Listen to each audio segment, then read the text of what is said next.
सुदूरपश्चिममा एकीकृत समाजवादी संसदीय दल एक सातामा कसले बाजी मार्दैछ हेर्नुहोस्। एमसीसीको चटारो फतिमाको भेटघाट र नेताको अनेलमै बित्यो। बागमतीमा नयाँ सरकार बनाउन सलबलाए प्रतिपक्षी दलका नेता। कम्युनिस्ट पार्टीमा अम्कार विरुद्ध लड्नुपर्ने बेला आएको वरिष्ठ कुमार माधव कुमार नेपालको निर्णय। देउवा सरकार यसरी ढल्दै रातारात प्रचण्डलाई यी नेताले साथ छाडेपछि प्रचण्ड पनि सरकारको साथ छाड्दै। मन्त्री मनाङै भन्छन् आफ्नो सम्पत्तिबारे आफैले नै कन्फ्युज भएको जानकारी। नदी जन्ने पदार्थ उल्लङ्घनमा राजस्व छलिट गर्ने ठेकदार विरुद्ध भ्रष्टाचारको मुद्दा दर्ता। बागमती प्रदेश समाजवादीको संसदीय दलको नेतामा पाण्डेको भीम रावललाई ओलीको निर्देशन। सुदूरपश्चिमको इन्चार्ज लेखराज भट्ट हुनै पर्छ, तपाईँ सहजीकरण गर्नुहोस्। संसदमा एमालेको निरन्तर अवरोधपछि सभामुखले बोलाए सर्वदलीय बलको बैठक।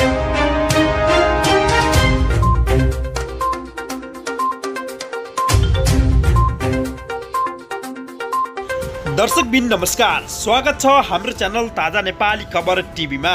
अहिलेसम्म हाम्रो च्यानललाई सब्स्क्राइब गर्नुभएको छैन भने कृपया च्यानललाई सब्स्क्राइब गरी हामीसँग जोडिनुहोला। 24 घण्टा नयाँ ताजा र फरक खालका समाचार सुन्न पनि नछुट्नुहोला।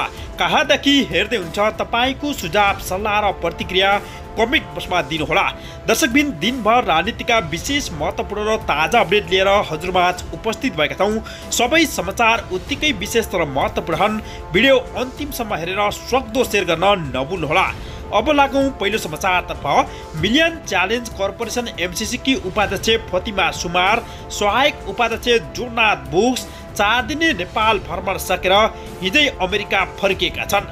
दर्शकबिन एमसीसी को विरोधमा सडकमा विरोध हुँदै गर्दा उक्त टोलीको नेपाल भ्रमणलाई अर्थपूर्ण रूपले हेरिएको छ भने नेपाल आएको टोलीले नेपालका सत्तारूढ गठबन्धन र प्रमुख प्रतिपक्षी दल नेकपा एमाले अर्थ र ऊर्जा मन्त्रीलाई भेटेको थिए। दर्शकबिन भेटको कार्यतालिका अनुसार बिहिबार सुमारले प्रमुख प्रतिपक्ष नेकपा एमालेका अध्यक्ष केपी शर्मा ओलीलाई उनकै निवास बालकोटमा पुगेर एमसीसी को बारेमा छलफल गरेकी थिइन्। भेटवार्ताको क्रममा उपाध्यक्ष सुमारले ओलीलाई एमसीसी अगाडि बढाउन सहयोग गर्न समेत आग्रह गरेकी थिइन्। अब लागौँ अर्को समाचारतर्फ। नेकपा माओवादी केन्द्रका अध्यक्ष तथा पूर्व प्रधानमन्त्री पुष्पकमल दाहाल प्रचण्डले अब बिस्तारै आफू एक्लिँदै जाने हो कि भन्ने चिन्ता व्यक्त गरेका छन्। उनले आफूलाई चिनिया कम्युनिस्ट पार्टीका नेता माओ से तुङसँग तुलना गर्दै गर्दा यस्तो चिन्ता व्यक्त गरेका हुन्। चिनिया नेता माओ जीवनको आन्तरिक एक्लिएको उद्धृत गर्दै प्रचण्डले आफूलाई पनि 1-2 वर्षपछि यस्तै अवस्थामा पुगिने हो कि भन्ने चिन्ताले कहिलेकाहीँ लाग्ने गरेको बताएका छन्। काठमाडौँमा आइतबार भएको नेपाली कम्युनिस्ट आन्दोलनको कार्यदिशा पुस्तकको विमोचनमा उनले कहिलेकाहीँ यस्तो चिन्ता समेत उल्लेख गरेका छन्। अब लागौँ अर्को समाचारतर्फ। नेकपा एकीकृत समाजवादीले सुदूरपश्चिम प्रदेश संसदीय दल गठन गर्ने तयारी गरेको छ भने नेकपा एमाले विभाजनपछि गठित माधव कुमार नेपाल नेतृत्व एकीकृत समाजवादीले प्रदेशमा एक सातामै संसदीय दल गठन गर्ने जनाएको छ। पहिले समाजवादी सुदूरपश्चिम प्रदेश सभामा सबैभन्दा ठुलो दल बनेको एकीकृत समाजवादीले शुक्रबार दलको मान्यता पाएसँगै संसदीय दल गठन गर्ने प्रक्रिया थालेको छ। पार्टीको केन्द्रीय सदस्य तथा सुदूरपश्चिम सरकारी आन्तरिक मामला तथा कानुन मन्त्री पूर्णा जोशीले जानकारी गराएकी छिन्। अब लागौँ अर्को समाचारतर्फ। नेकपा एकीकृत समाजवादी दलले आधिकारिकता पाएसँगै बागमती प्रदेशकी मुख्यमन्त्री अष्टलक्ष्मी साक्य अल्पमतमा परेकी छिन् भने प्रदेश सभा नेकपा एमाले विभाजन र एकीकृत समाजवादीले आन्तरिकता पाएसँगै नयाँ सरकार गठन गर्न विपक्षी गठबन्धनको सक्रियता अगाडि बढेको छ। प्रदेशको मुख्यमन्त्री बनेको एक सातामा अल्पमतमै परेकी साक्य आइतबार एकीकृत समाजवादीले आधिकारिकता पाएसँगै कानुनी रूपमा पनि अल्पमतमा परेकी छिन्। निर्वाचन आयोगले दल परिवर्तन गरेको सांसदलाई मान्यता दिएको पत्र आइतबार प्रदेश सभामा आएपछि एमाले विभाजनबाट बनेको समाजवादीले नै औपचारिकता पाउने निश्चित देखिएको छ। अब लागौँ अर्को समाचारतर्फ। नवगठित नेकपा एकीकृत समाजवादी पार्टीका अध्यक्ष माधव कुमार नेपालले कम्युनिस्ट पार्टीभित्र अम्कार विरुद्ध लड्नुपर्ने जोड दिएका छन् भने अध्यक्ष नेपालले केपी शर्मा ओलीप्रति सङ्केत गर्दै नेपालको कम्युनिस्ट पार्टीहरूमा सरकारमा पुगेपछि अहङ्कारको घोडा छन्ने प्रवृत्ति मौलाएको उल्लेख गर्दै त्यस विरुद्ध लड्नुपर्ने आवश्यकता औलाएका छन्।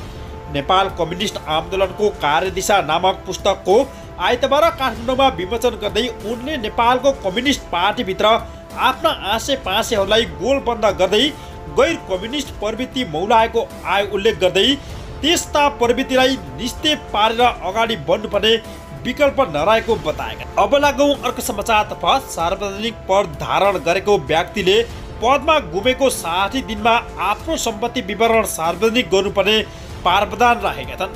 तर गण्डकी प्रदेशका युवा तथा खेलकुद मन्त्री राजीव गुरुङ दीपक मनाङ्गेले आफू मन्त्री भएको 3 महिनासम्म पनि सम्पत्ति विवरण सार्वजनिक गरेका छैनन्। बरु उनले आफू मन्त्री भएपछि पछिल्लो 2 महिनाको अवधिमा भएका कार्य प्रगतिको बारेमा जानकारी दिन मन्त्रालयमै पत्रकार सम्मेलनको आयोजना गरेका छन् भने आफूले गरेका कामहरूको बारेमा सुनाएका मन्त्री मनाङ्गेले आफ्नो सम्पत्ति विवरणको बारेमा बोल्न चाहेका छैनन्। आफूले अरूलाई दिएको पैसा नआएको तथा आफूसँग भएको सम्पत्तिको बारेमा आफैले नै कन्फ्युज भएकाले अन्य मन्त्रीहरूले सम्पत्ति विवरण बुझाएको भए पनि आफूले भने नबुझाएको जानकारी गराएका छन्। अब लागौँ अर्को समाचारतर्फ। नवलपरासी बर्दघाट सुस्ता पश्चिम सुनवल नगरपालिका अन्तर्गत पानभार खोलामा नदीजन्य पदार्थ उत्खनन तथा निकासीको ठेक्कामा मापदण्ड विपरीत काम गरेको उपयोगमा ठेकदार विरुद्ध अख्तियार दुरुपयोगको अनुसन्धान आयोगले बिहानै मुद्दा दर्ता गराएको छ।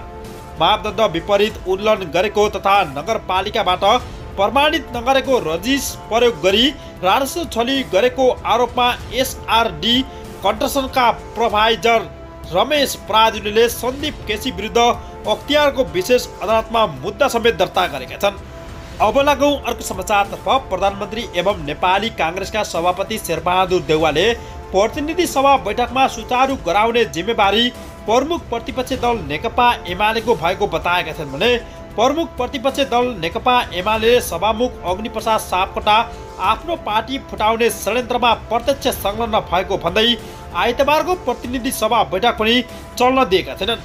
संसद बैठक लगातार अवरुद्ध भएका बेला प्रधानमन्त्री देउवाले सञ्चारकर्मीसँग संक्षिप्त प्रतिक्रिया दिँदै संसद बैठक सुचारू कहिले हुन्छ भन्ने कुरा प्रमुख प्रतिपक्ष दल एमालेका अध्यक्ष केपी शर्मा ओलीलाई सोध्न समेत आग्रह गरेका छन्।